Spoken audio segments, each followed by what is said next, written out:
So we started out at Ōhupōkeka, Anita Bay in Tahu, which is the place where tangiwai is collected. So we found that these pieces that have come out of the dirt, that have come out of a landslide, are quite different to the ones that are on the beach.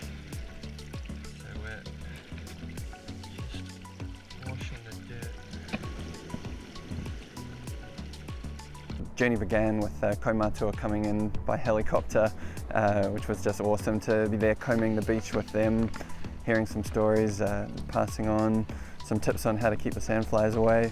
Extremely awesome and a wonderful experience, and one that we hope to repeat. And so our idea was to journey from where the stone was originally collected to where it was originally brought back to, and try and do as much of it as we could in the old way, so walking and paddling. It was really easy to imagine our tipuna in waka, cruising along that beautiful water beneath those massive cliffs, and yeah, carrying the stone on their boats. From there we got to walk the Milford track, and yeah, thanks to the Department of Conservation letting us walk that track backwards.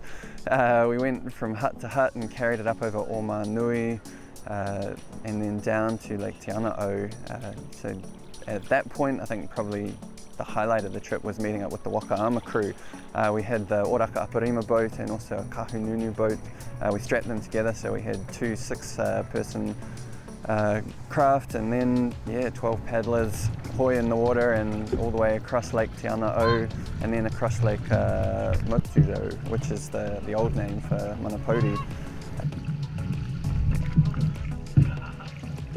So why do a group of people carry many kilograms of stone 280 kilometres? Because it's part of a journey that our tupuna took.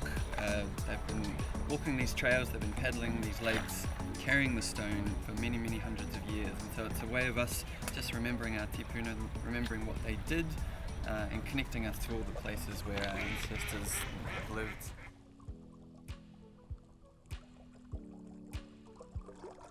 They've done a really great job. Very proud of them all. Proud of everyone involved with it. And then from there, yeah, it was about another 9 days through the bush. About 3 hours into a bush bash around the side of the lake.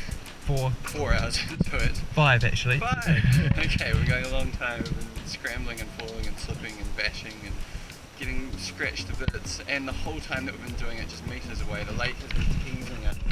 Here is Te Waewae, and after our waka armour experience, it's hard not to feel foolish when you are up there in the bush when we could be paddling so swiftly along the lake, and you think, well, clearly that's the way to travel in these parts.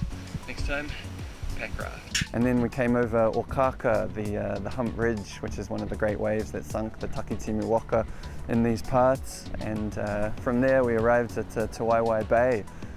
And yeah, there's a place named around here just a little bit further along the coast, which is Mate Waewae, sore feet, and yeah, that was us at the end of that journey. But yeah, it was a remarkable feeling to bring the tangiwai and hand it over to the marae.